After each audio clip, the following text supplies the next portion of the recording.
Hello everyone, today I'm gonna make pesto with a side of mojos.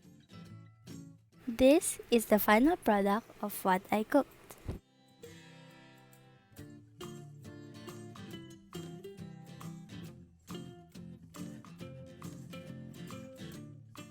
Ingredients are pesto sauce mix.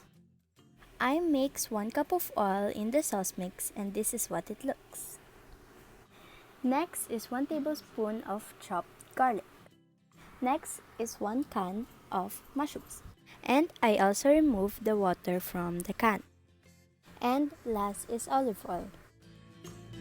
First is I put olive oil on the wok and added 1 tablespoon of garlic and mix.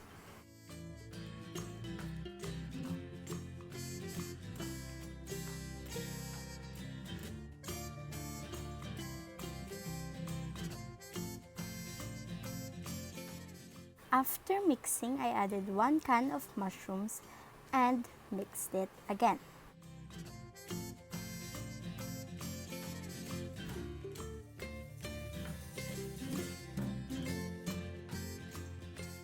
After all of that mixing, I added the pesto mix and mixed it again.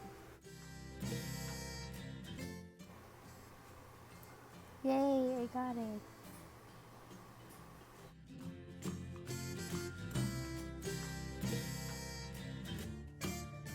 Next is I added half a tablespoon of pepper and mix.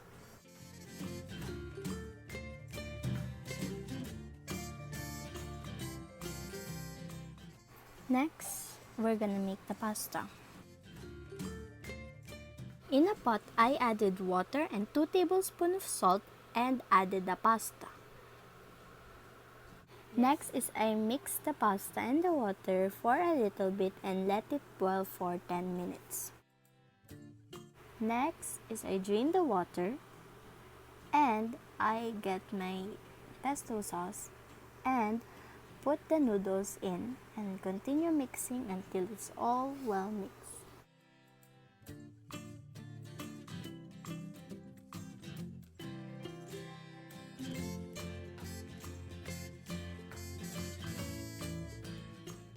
After mixing, I put the pasta on the side and get ready making the mojos. Here are the ingredients.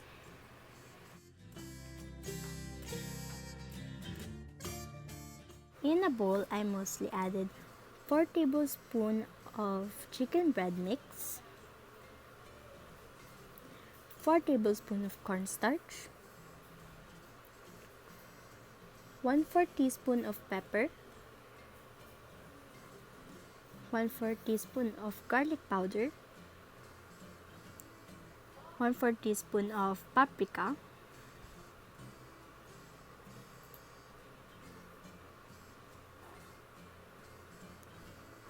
and lastly 1/4 teaspoon of onion powder.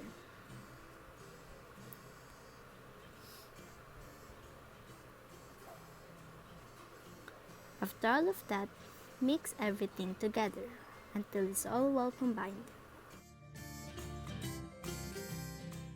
After mixing, I added 1 tablespoon of olive oil.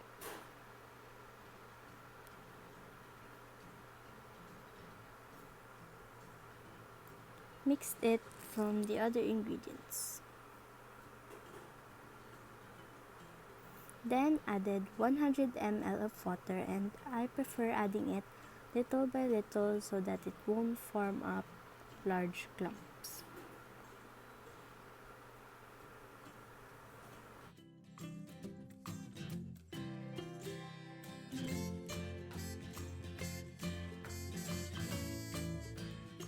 Here, I already prepared my potatoes and ready to add the mixture in.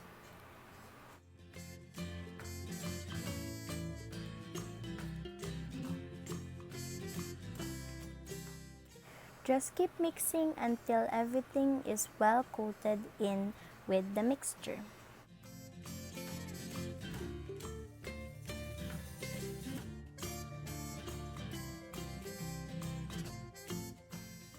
And Here it is, nicely coated in with the mixture and ready to be fried.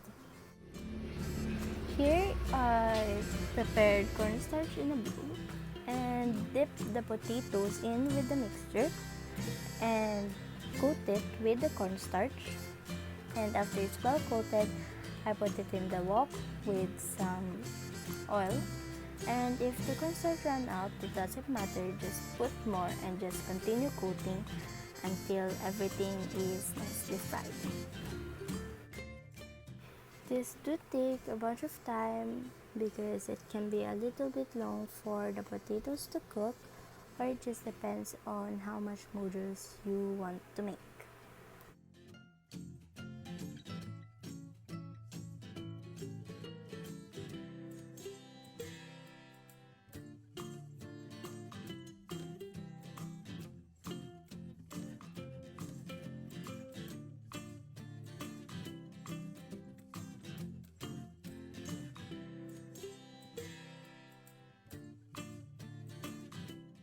And yes, I know it does kind of look pretty off, but that's how it actually looks.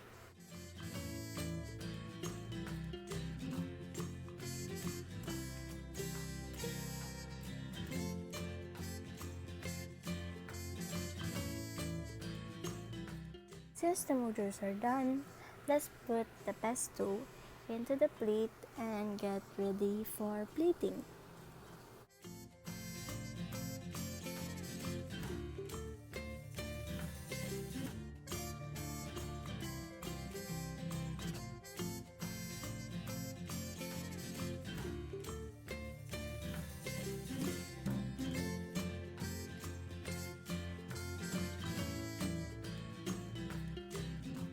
And as like what you see from my first clip, here is the final product.